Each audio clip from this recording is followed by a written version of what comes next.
बोले मनुष्य बनना संसार में बड़ी मुश्किल की बात है। आज की सभा में प्यारे अब विचार करना मनुष्य किसे कहते हैं। बोले मनुष्य बनना संसार में बड़ी मुश्किल की बात है। लोग गर्व से कहते हैं कि हम मानव तन में है, लेकिन याद रखना प्यारे, रावण ने कहा बोले मानव आकृति से ये रावण मरने वाला नहीं है। बोले मानव आकृति से रावण नहीं, बल्कि मानव की प्रवृत्ति मुझे मार सकती है, केवल आकृति से नहीं। और ध्यान देना प्यारे, बोले मानव की प्रवृत्ति क्या है, ईमानदारी से बताना। संसार का कोई अभागा ऐसा प्राणी होगा जिसको ये मानस की चौपाई नहीं आती। कोई अभागा होगा जिसको मानस की चौपाई नहीं आती। और प्यारे ईमानदारी से बताना, चौपाई तो आती है, लेकिन जीवन में कितनों के ये चौपाई उतरी है। बोले प्रातः काल, ये मनुष्य की परिभाषा है क्या। बोले प्रातः काल उठ के रघुनाथा, माता पिता गुरु ना वही माथा। कौन भारत का नौजवान आज सुबह प्रतिदिन उठता है। आपका मानस पढ़ना सार्थक कब है, जीवन में जब आपके मानस की चौपाइयां उतर जाए प्यारे। और याद रखना, जिस दिन आप मानस की इस चौपाई यदि आपके अंदर उतर जाए तो आप मनुष्य कहलाने के अधिकारी हैं। दूसरी, बोले आयुष मांग, ये मनुष्य की परिभाषा है। बोले आयुष मांग करें पुर काजा, और देख चरित्र हर से मन राजा।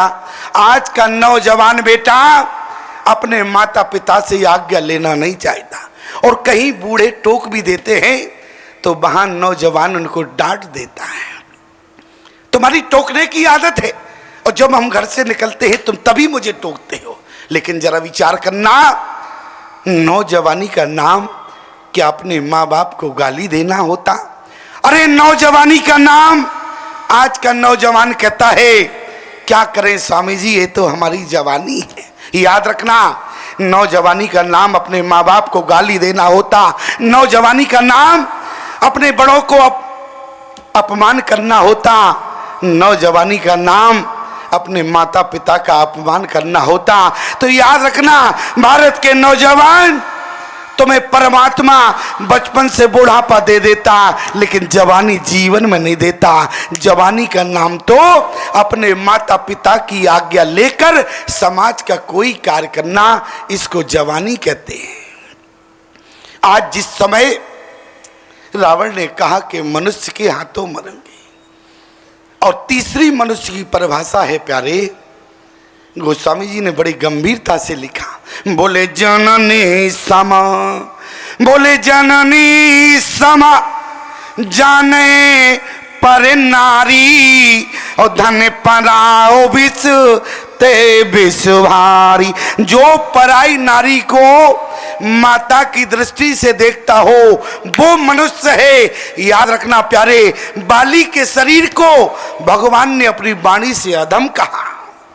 तारा जिस शरीर के ऊपर रो रही थी, भगवान ने कहा तारा आज तुम अपने पति के मर जाने के बाद रो रही हो। तारा ने कहा कि प्रभु ये हमारा पति था, और आज पति हमारा संसार से चला गया। आज जब मैं रो रही हूं तो आप मुझे रोक रहे हैं।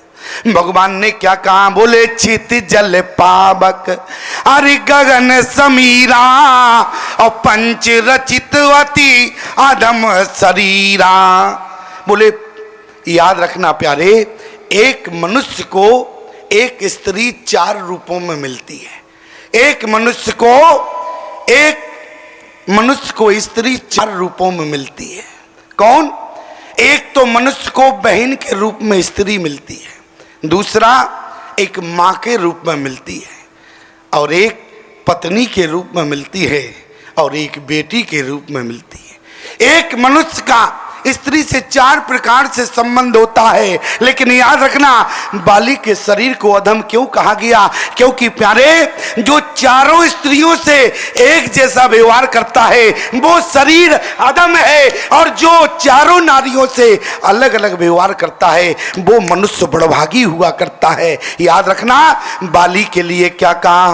बोले छेत जल पावक अरि गगन समीरा और पंच रचितवती अधम शरीरा। क्योंकि बाली का अपराध क्या था? क्योंकि अनुज बधु भगनी सुत नारी 69 कन्या समय चारी। बाली ने प्यारे 4 के साथ एक जैसा बर्ताव किया। कौन? बोले अनुज बधु, भाई की पत्नी सुग्रीव की पत्नी रोमा के साथ छल किया। बोले अनुजो बधु भगनी सुत नारी और 69 कन्या समय चारी। बाली ने चारों के साथ एक जैसा व्यवहार किया, इसलिए बाली के शरीर को अधम कहा। और बड़भागी कौन है? बोले जनने सम जाने पर नारी और धन पराऊ बिस ते विषुभारी। याद रखना प्यारे ये राम का चरित्र है। यदि आपके जीवन में ये 3 चौपाइयां यदि उतर गई तो समझ लेना कि आप राम के चरित्र पर है। और यदि आपके अंदर बोले माने मात पिता नहीं देवा और साधुन सन करवा वही सेवा, तो समझ लेना प्यारे हमारे अंदर रावण का चरित्र जो है प्रवेश कर गया। जिस समय भगवान ने बाली का वध किया और आगे समय बीतने के बाद रावण का भी वध हुआ, और जब दोनों प्यारे वध हो गए तो इसके बाद भी भगवान लंका में रो रहे थे। बंदरों ने कहा कि प्रभु अब जिस कार्य के लिए आए वो कार्य हो गया, अब रोने की आवश्यकता नहीं है। तो बंदरों ने कहा प्रभु अब आप रो क्यों रहे हैं? तो उसी समय प्यारे प्रभु ने कहा बोले रहे एक दिन शेष बचा है। और याद रखना बानरों, बोले बीते अवधि जाऊं जो तो जियत न पाबो वीर और सुमरत अनु जो प्रीत प्रभु और पुण्य पुण्य पुलक शरीर। भगवान ने कहा मैंने अपने भरत भाई से वादा किया था अवधि के अंदर यदि मैं अयोध्या नहीं पहुंचा तो मेरा भरत भाई जीवित नहीं रहे। याद रखना प्यारे आपको हर रिश्ता हर जन्म में हो सकता है, लेकिन प्यारे भाई आपको मिले इस हर जन्म में इसकी कोई गारंटी नहीं है। इसलिए प्यारे भाई भाई से संबंध निर्वाह करना ये जीवन में बहुत ही आवश्यक होता है। भाई भाई के प्रेम को समझना, और जब भाई भाई में प्रेम होता है तो उसी घर में प्यारे राम राज्य होता है।